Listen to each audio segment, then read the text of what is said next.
ទៅដល់ទីណាអភិវឌ្ឍនៅទីនោះលោកគួយជំរឿនរៀបចំកែលម្អច្រាំងស្ទឹងប្រៃថ្នោតគួរឲ្យទាក់ទាញ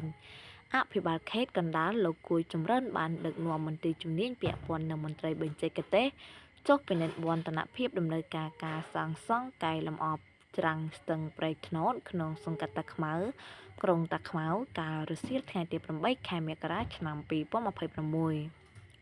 លោកគួយចម្រើនបានធ្វើការណែនាំក្រុមការងារសាងសង់ត្រូវយកចិត្តទុកដាក់ខ្ពស់ក្នុងការសាងសង់ច្រាំងស្ទឹងដោយអនុវត្តឲ្យបានត្រឹមត្រូវតាមបទដ្ឋានបច្ចេកទេសសម្ដៅធានាបាននូវសុវត្ថិភាពនិងមានគុណភាពរឹងមាំល្អព្រមទាំងសាងសង់ឲ្យសម្រេចរួចរាល់ជាស្ថាពរតាមផែនការដែលបានគ្រោងទុកសូមគូបញ្ជាក់ផងដែរថាគម្រោងស្ថាបនាកែលម្អច្រាំងស្ទឹងប្រៃថ្នោតប៉ែកខាងត្បូងស្ទឹងក្នុងក្រុងតាខ្មៅខេត្តកណ្ដាលមានប្រវែងសួនសាធារណៈ590ម៉ែត្រនិងគ្រឿងបង្គុំថ្មីប្រវែង450ម៉ែត្រក្នុងនោះរៀបចំចំនួន3ថ្នាក់